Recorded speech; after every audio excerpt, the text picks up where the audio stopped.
Le portefeuille affiche 36 326 euros, quelques centimes. Vous verrez ça à la fin sur le tableau récapitulatif avec la performance du portefeuille. Donc là, on fait sur 7 jours une performance positive de 0,15%. Au niveau du score dividende, ça n'a pas changé. On est toujours en score de croissance à 8. Qu'est-ce que je voulais vous dire d'autre? Vous êtes maintenant 8 abonnés sur Morning avec mon lien, donc n'hésitez pas à l'utiliser. Je vous rappelle que c'est gratuit. Et lorsque vous vous abonnez, visiblement, vous avez aussi la possibilité de suivre mon portefeuille, puisque j'ai vu qu'il y en avait 3 parmi vous qui sont liés à mon portefeuille. Donc j'imagine que vous voyez mon portefeuille au jour le jour, dès que je fais des modifications. Donc si ça vous intéresse de le suivre, n'hésitez pas. C'est l'occasion. Alors, on y va. L'investissement en bourse peut provoquer une perte partielle ou totale de votre capital. Vous ne devez en aucun cas copier ou reproduire les prises de position. Je ne suis pas un conseiller financier, mais un particulier qui investit en bourse à titre personnel. On continue. On va aller sur le PEA. Donc là, on voit que sur un an, donc si je prends au 14 décembre 2025 au 14 décembre 2026, j'aurai un dividende de 1403 euros, ce qui représente 3,86% en rendement. On est plutôt bien. J'aimerais bien arriver à 4% au niveau du rendement. Mais là, ici, c'est plutôt pas mal. On verra surtout début janvier, sur l'année, combien je vais avoir de dividendes. On va être dans ces alentours, hein, de toute façon, 1400 et quelques. Donc, un premier SMIC, même si dans les commentaires, vous m'avez dit, ouais, c'est pas beaucoup, bah, c'est déjà le début. Et c'est comme ça qu'on commence. Il n'y a pas de petits gains, il n'y a que des gains. Et ensuite, il faut les valoriser. Et ce que j'essaie de faire aujourd'hui avec le portefeuille. Alors, on y va donc pour le portefeuille, toujours de la plus grosse à la plus petite pondération. On a Euronext, donc 77,01, plus-value latente de 56%, le dividende annuel 87 euros, rendement à 2,34. Actuellement, j'en ai 30 et le cours est à 323 euros, donc ça reste assez correct sur Euronext. On a eu des petites baisses dernièrement, mais rien de bien méchant, hein. Ça reste quand même la plus grosse ligne de mon portefeuille et de loin. Ensuite, nous avons Score. Score avec un PRU à 17,42, plus-value latente de 56%, dividende annuel 180 euros.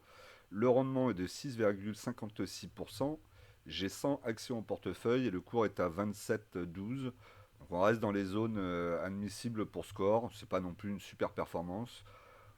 Bon voilà, je suis à 17,42. On est déjà revenu en dessous du PRU. Malgré tout, je pense que je ne renforcerai pas.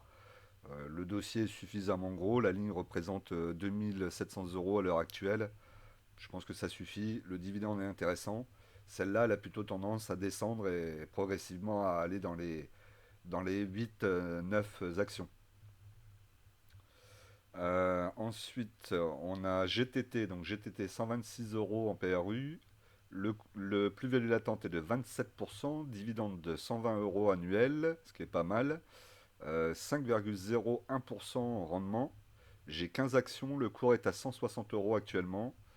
J'aurais bien voulu arrondir à 20 actions, mais bon, là j'ai pas de liquidité qui me le permette. Puis le cours est assez haut, donc on va attendre un petit peu de voir ce que ça donne GTT pour la suite. Mais je pense qu'elle a un futur quand même assez intéressant. Après, je peux me tromper, hein.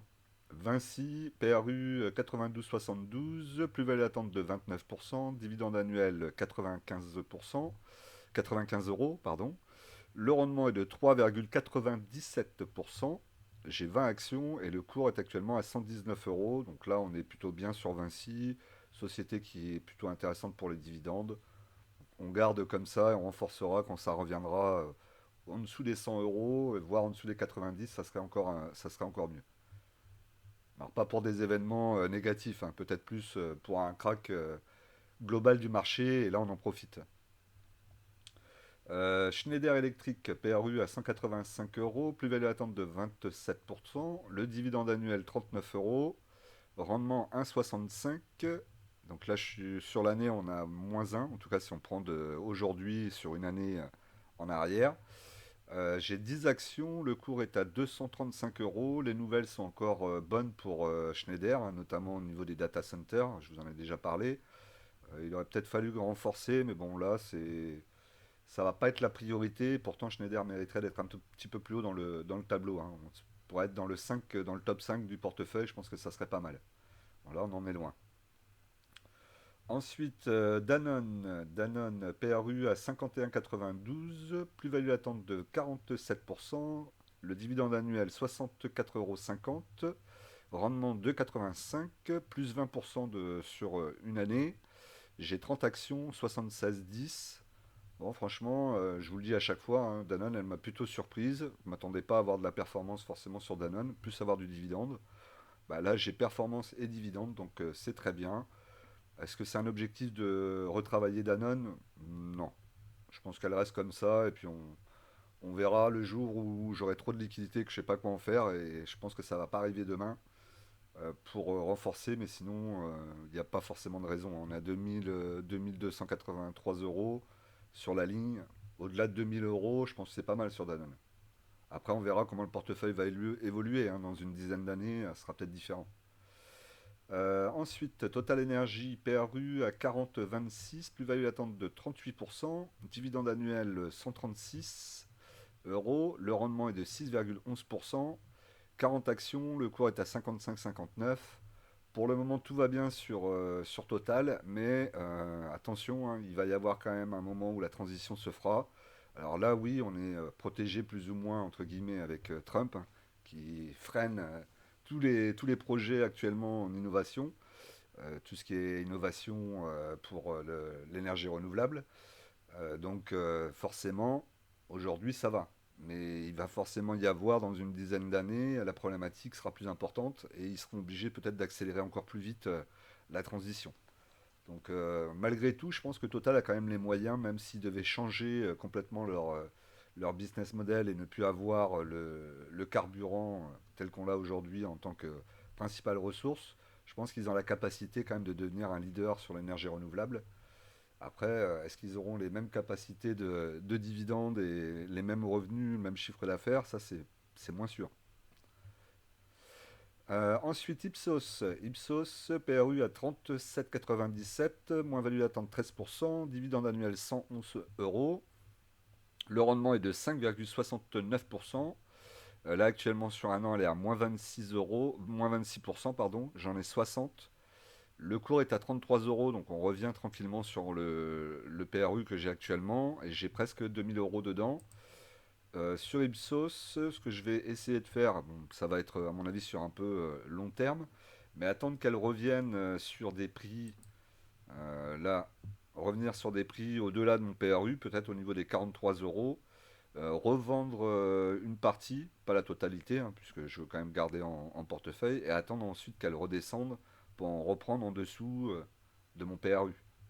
Aux alentours des 30, 33, ça serait pas mal. Voilà, ici 33, 31, je pense pas forcément qu'on revienne là. Encore que c'est une société qui a quand même pas mal de mouvements. Elle a des plus hauts évidemment, mais on voit qu'il y a des retracements aussi derrière. Faudra que je sois patient. On va voir en fait la configuration. Peut-être que je garderai et on la laissera. Si elle doit repartir à 60 euros, bah, tant mieux. Mais c'est vrai que j'aurais bien aimé acheter un petit peu plus bas, un poil plus bas. Et renforcer pour le moment, c'est pas forcément l'objectif, puisque la ligne est quand même encore assez importante. Renforcer, là on est à 2000 euros. Si je renforce, elle va passer dans le top 5. Et je veux pas forcément qu'elle passe dans le top 5. Donc à réfléchir. Dites-moi d'ailleurs ce que vous en pensez. Revendre une petite partie, hein, j'en ai 60. Si j'en revends 30, aux alentours des 40 euros, et que je me laisse la possibilité de retomber en dessous du PRU actuel, peut-être aux alentours des 35 euros et en reprendre. Bon, vous allez me dire, c'est pas un move qui va faire une grosse différence, hein. Donc peut-être qu'en fait, il n'a pas forcément lieu d'être. LVMH, PRU à 652 euros, moins-value attente de 4%, dividende annuel 39 euros, le rendement est de 2,07%. J'ai 3 actions, le cours est à 625 euros actuellement, donc ça on va garder. J'aurais dû renforcer à 550, bon, moi je ne l'ai pas fait. Voilà, j'aurais pu en avoir 5, je pense que ça aurait été bien. Surtout à 550, c'était quand même un bon prix. Bon, ça n'a pas été fait. Pour le moment, je pense qu'LVMH va pas forcément énormément évoluer dans le portefeuille. Je pense pas qu'on aura encore de nouvelles opportunités tout de suite. À mon avis, là, le luxe commence un peu à se relever. On va peut-être avoir bonne surprise, peut-être pas, mais en tout cas des résultats qui seront un peu plus dans leur standing. Et à mon avis, on va remonter progressivement, en tout cas je l'espère. Donc ça tire aussi Kering, évidemment. Ensuite, Sanofi PRU à 83,65. On est à zéro en plus-value latente. Dividende annuel 78,40. Le rendement est de 4,70. J'ai 20 actions et le cours est à 83,32. Donc je suis légèrement négatif. Sanofi, je suis content. Après, si elle revient en dessous des 80 euros, ce qui arrive quand même assez fréquemment, alors assez fréquemment, on va dire peut-être tous les 2 ou 3 ans, il y a des opportunités d'en racheter. Euh, je pense que j'en reprendrai en dessous des 80 euros. C'est un bon dossier, elle peut avoir au moins une ligne aux alentours des 3000 euros sur Sanofi, c'est intéressant. En plus, c'est presque une aristocrate dividende, donc pour le moment, c'est un bon dossier. Air Liquide, donc Air Liquide PRU à 54 euros, plus-value latente de 3%, on a bien retracé sur Air Liquide, hein, quand même, mine de rien. Dividende annuel 33 euros, le rendement 2,08%. J'ai 10 actions et le cours est à 159. Air Liquide, si elle passe dessous, le PRU, je pense que je continuerai à en racheter, hein. Après, je la vois pas forcément descendre dessous. On va voir, qu'est-ce qu'on a ici, là. On voit qu'il y a quand même eu une légère zone de résistance. En tout cas, un support, pardon, pas une résistance. Difficile à dire, là, hein. Difficile à dire, mais bon, on voit que sur long terme, Air Liquide, c'est de toute façon haussier et qu'on a pu avoir par le passé des retracements avec des opportunités de rachat et ensuite ça repart et ainsi de suite. Donc là, on est dans la même phase, hein. Sauf qu'on est un petit peu plus en train de latéraliser depuis quelques temps. On a du mal à passer justement ce 165 là. Visiblement, on va le chercher plus haut. On est monté à 185. Après, on redescend, on revient dessus et on repart. On va voir est-ce que ça va le casser ou pas. Ça sera quand même à surveiller. Quoi qu'il en soit, ça reste une très bonne société que je garderai en portefeuille. Et s'il y a des opportunités d'acheter, encore une fois sous le PRU, j'irai en acheter et je les mettrai au nominatif, comme celle-là, puisque celles-là sont nominatifs, hein, actuellement.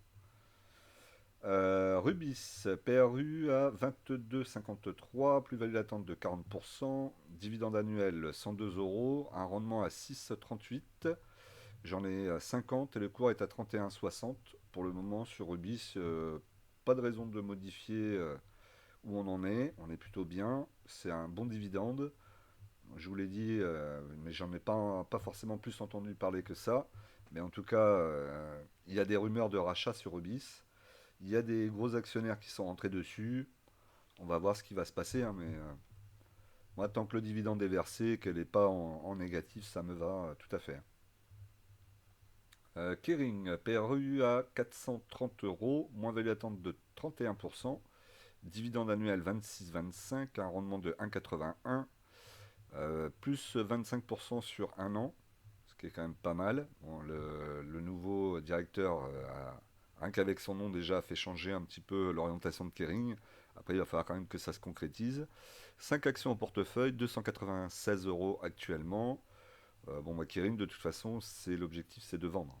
Donc, on va attendre. J'espère que le nouveau directeur de Melo va faire un bon boulot sur Kering et qu'on va réussir à revenir au moins aux alentours des 430. À ce moment-là, je sortirai, peu importe ce qui se passe, je sortirai. Parce que mon portefeuille est exposé à LVMH et à Kering, ça fait peut-être un petit peu trop. Et L'Oréal qui est aussi valeur du luxe, mais bon, je ne les mets pas dans la même catégorie parce que L'Oréal, on est plus sur de la cosmétique. Donc c'est encore un peu différent. Ce qui me permet d'ailleurs de garder L'Oréal dans le portefeuille et LVMH et de sortir Kering. Le PRU, donc 365 euros, plus-value attente de 1%, dividende annuel 28 euros, le rendement est de 1,90, 4 actions, 370 euros actuellement. Bon, ça va et ça vient, j'ai envie de dire, sur L'Oréal. On passe en positif, on passe en négatif.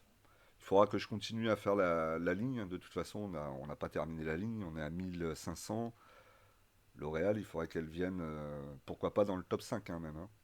Parce que ça reste quand même un dossier très qualitatif, mais dans le top 5 avec un bon PRU. C'est ça qui va être compliqué.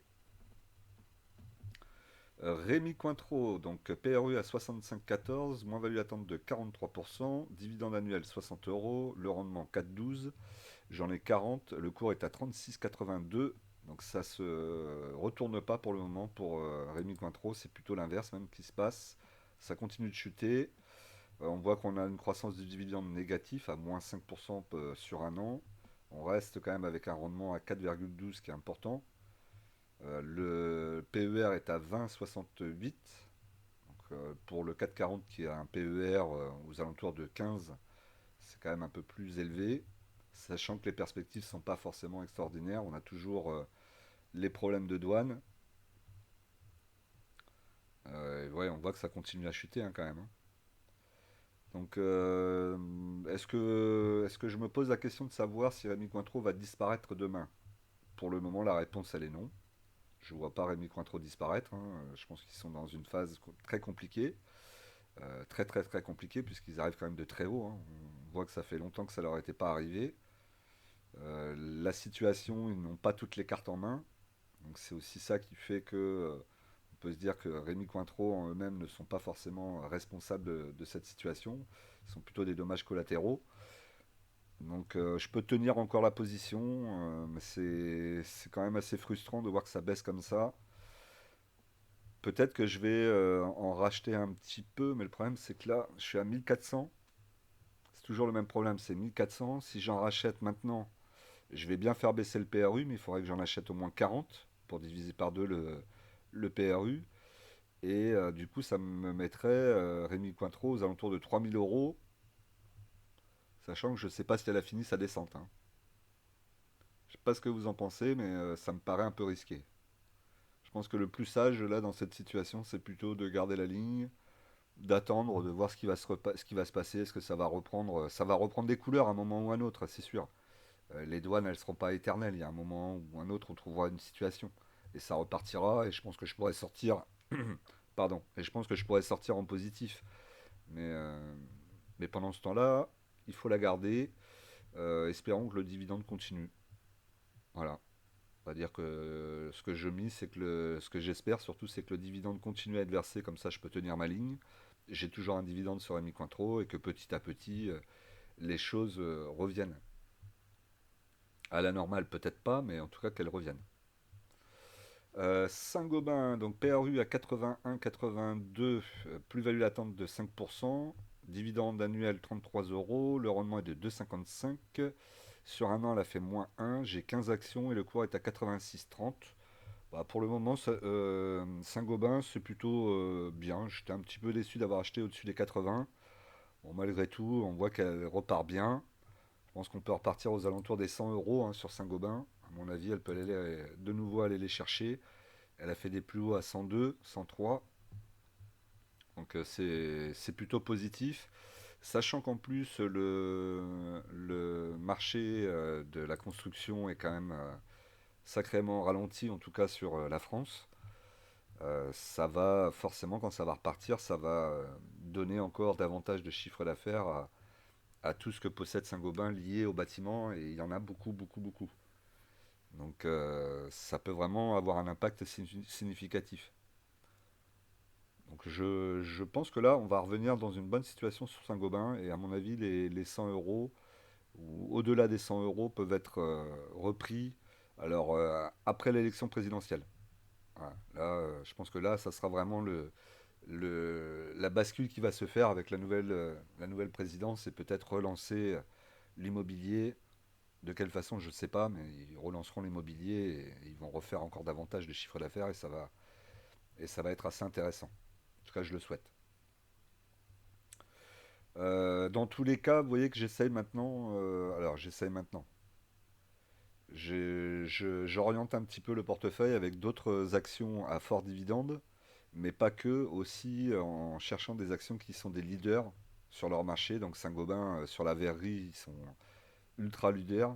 Il y a même pas de discussion dessus. Et sur d'autres domaines aussi, hein, des innovations au niveau des isolations thermiques, et j'en passe, et des meilleurs.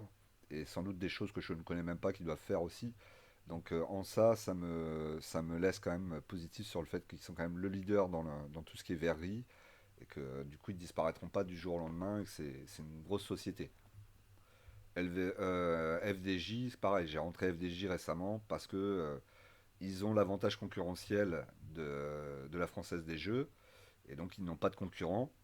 Ils sont leaders sur leur marché, donc difficile qu'ils disparaissent du jour au lendemain.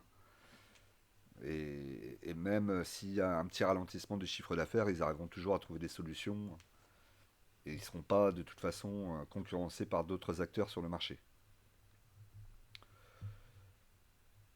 Après le PRU, on voit que ça se ressent quand même, hein. L'introduction était à 18 euros. Là, on est à 27,01. Actuellement, on est à 22,96 au niveau du cours. Donc, on revient quand même presque au prix de l'introduction, hein. Alors, pareil, là, il faudrait que sur FDJ, je renforce. Euh, Soit par contre, FDJ, on est à 900, donc j'ai quand même de la marge. On peut au moins aller à 2000 euros au moins sur cette ligne.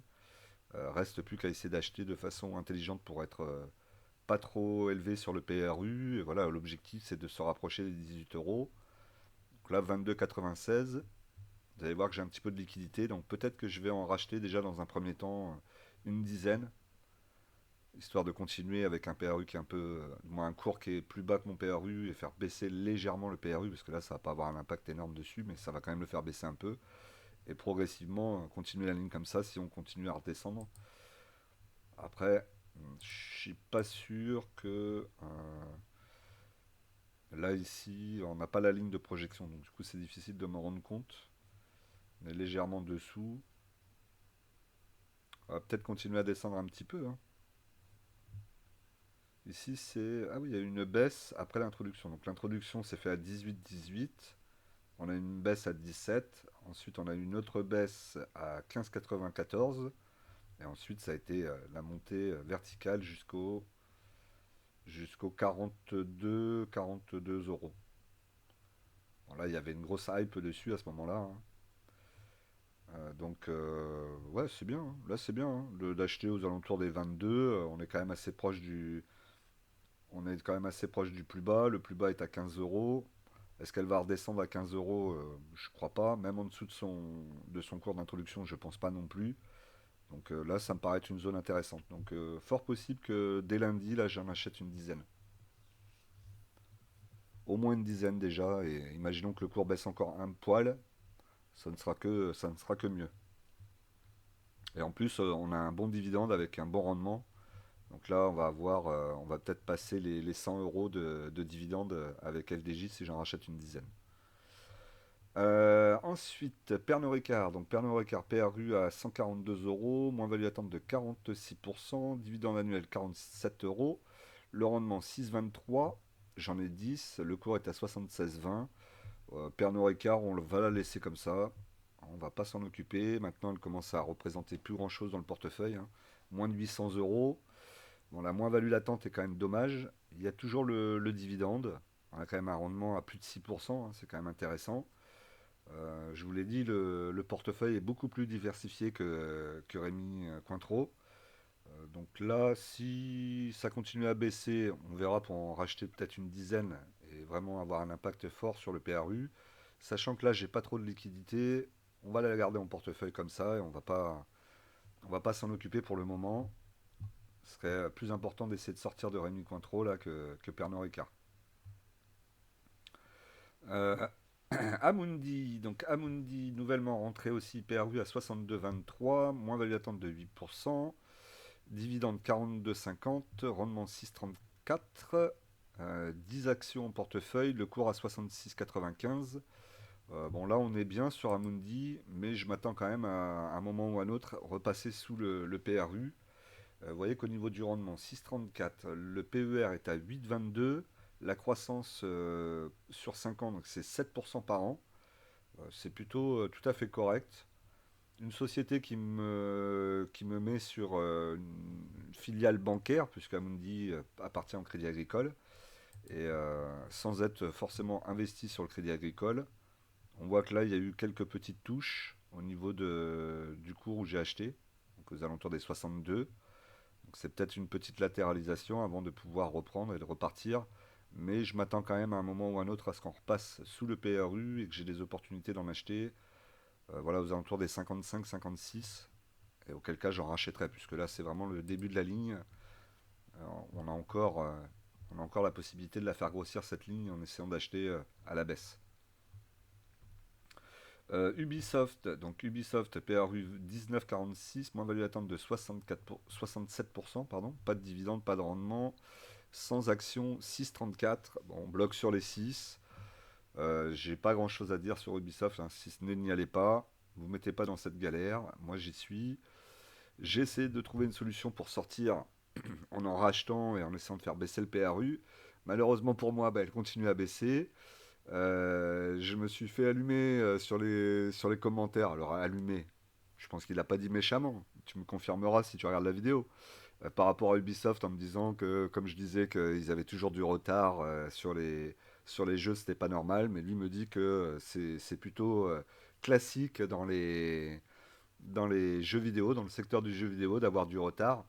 Bon, ok, je suis pas, j'ai jamais dit que j'étais un spécialiste d'Ubisoft. Tout ce que je vois, c'est que comment on dit, leur communication, elle est ultra mauvaise et les chiffres parlent par eux-mêmes, hein. C'est pas moi qui les invente, hein. Tu vois bien la baisse des cours, tu vois bien que leurs jeux, bah, ils sont souvent, très très très souvent retardés, retardés, retardés, retardés. Alors je sais pas par rapport aux autres si c'est la même chose. Ce que je vois aussi, c'est que bah, les jeux qui sortent, en plus d'être retardés, bah, le retour des joueurs sont pas non plus extraordinaires. Et on voit bien que là, ils sont à l'agonie totale. C'est ça que j'étais en train de dire. Voilà, et ça, c'est pas, c'est factuel, c'est pas mon ressenti. On le voit bien. Comment ils ont pu planter une société comme Ubisoft comme ça? C'est qu'il y a eu des problèmes en interne, il y a eu des problèmes avec les dates de sortie, le fait de repousser, que la qualité est forcément pas très bonne non plus. Bah, tout ça, c'est qu'il y a une mauvaise gestion à un moment ou à un autre, hein. Ça n'arrive pas tout seul, il y a forcément quelqu'un qui est responsable. Donc c'est ça que je voulais dire. Après, est-ce que je suis un spécialiste du jeu vidéo? Absolument pas. Et d'ailleurs, lorsque je fais les lives le mercredi soir, je vais en faire un la semaine prochaine, n'hésite pas à venir sur le live par rapport à ce que tu avais discuté pour Ubisoft et viens prendre la parole sur le live. Je serais ravi d'en discuter avec toi et que tu nous expliques un petit peu le milieu du jeu vidéo. Il y a pas de souci, hein. Moi, j'ai pas de problème à dire que je connais pas tout dans les parfaites. Je n'ai pas toutes les connaissances, bien loin de là. Donc n'hésitez pas à venir donner vos avis et vos connaissances sur certains secteurs si c'est le cas. Donc voilà, l'invitation est lancée, n'hésite pas à venir. Je vais essayer de mettre là le message que tu avais mis, on en discutera comme ça en live mercredi, ça sera avec grand plaisir, 22h, 22h minuit en gros le live. Donc soyez présents d'ailleurs mercredi, hein, c'est le dernier de l'année. Allez, on continue. Next City, donc PRU à 21,62, moins-value attente de 59%. Là, c'est pareil, Next City, 50 actions, j'en ai déjà vendu la moitié. Alors, j'ai vendu aux alentours des 10,30 €, hein, vous voyez ici. Là, on est à 8,89. Bah, il faut attendre que l'immobilier reparte, hein, tout simplement. Ce que je vous disais tout à l'heure pour Saint-Gobain sera aussi vrai pour Next City. On aura sans doute un mouvement. Alors Next City, ça va être plus important parce qu'eux, ils sont vraiment en grosse galère. Euh, voilà, bah c'est cyclique, on attend. Et de toute façon, il n'y a pas grand-chose à faire que d'attendre. J'en ai vendu 50, je ne revendrai pas le reste, hein, on va les garder. Et on va essayer d'attendre que ça revienne aux alentours des 23, 24, 25 peut-être. Et puis ensuite, je sortirai du secteur immobilier, en tout cas sous cette forme-là, ça m'intéresse plus. Même si le dividende était très intéressant, justement, c'était le piège. Nexity, ça a vraiment été un piège à dividende. Alors, au niveau du cash, il me reste 446 euros. Donc, vous voyez ce qui va me permettre d'acheter du FDJ. Peut-être une dizaine. Si jamais ça baisse encore ou si ça prend pas 3-4% dès lundi, je pense que j'en rachèterai 10 pour essayer de baisser un peu le PRU et puis surtout faire grossir aussi la ligne, hein, puisque le dividende est quand même super intéressant. Et puis voilà, c'est à peu près tout ce que je devrais faire là jusqu'à la fin de l'année. Au niveau de la répartition, vous voyez, Euronext c'est quand même très important, hein, 10%. Et après derrière c'est score à 7%. Donc là il y a un déséquilibre qu'il va falloir que je retravaille. Alors sur le tableau des dividendes, donc 16,50 € reçus par LVMH. Ce qui fait que j'ai reçu 39 euros de LVMH pardon, depuis le début de l'année, en baisse par rapport à l'année dernière. Tous ceux qui sont en rouge, là, c'est des baisses. En vert, évidemment, vous l'avez compris, c'est celles qui sont en hausse par rapport à l'année dernière. Et celles qui sont en noir, là, ici, c'est celles où c'est la même chose que l'année dernière. Ou alors que c'est des nouvelles actions que je viens de rentrer. Donc, il suffit de regarder sur la ligne, hein. Vous avez ici, ça, c'est les nouvelles actions de l'année. Donc, cette année, FDJ, Amundi, Ipsos, Sanofi et Saint-Gobain. Ensuite, au niveau de la performance du portefeuille, donc le portefeuille affiche 5,13% de performance. Donc là, on est sous les 7%, dommage. J'espère qu'on va réussir à aller chercher ces deux petits 3% d'ici à la fin de l'année. Il reste quoi, 15 jours. Pourquoi pas. Ensuite, au niveau du 440, bah, l'écart commence à bien se creuser, hein. Là, je prends cher quand même par rapport au 440. En l'espace de 2 mois, j'ai pris cher. Mais c'est mes actions Ubisoft et consoeurs là qui m'ont bien fait mal. Mais bon, c'est pas grave, hein, c'est le jeu. Au niveau du rendement donc, du 440, 9,32%. Donc, on voit que j'ai pris plus de 4% dans la vue. Là, ça va être compliqué à revenir. Et l'objectif global était 39 447 000 euros. Bon, là, on n'y sera pas, puisqu'on est à 36 000 au lieu de 39 000. Et qu'est-ce que je voulais vous dire d'autre? J'ai dépassé donc les 30 000 euros d'investis sur mon portefeuille PEA. Ça y est, on a mis 30 000 euros sur le portefeuille. Ce qui paraît fou quand même, hein. Quand je regarde en arrière, je me dis 30 000 euros déjà, c'est passé vite, hein, finalement. Et vous voyez que si vous y prenez un temps et que vous commencez à investir petit à petit, à une époque j'étais à 200 euros, ben, vous allez faire grossir votre portefeuille sans vous en rendre compte. Et là, ça y est, les 30 000 euros sont investis dedans. Voilà, c'était tout pour moi. On n'oublie pas qu'en investissement, les impatients payent pour les patients. Et nous, on se retrouve très vite pour une nouvelle vidéo.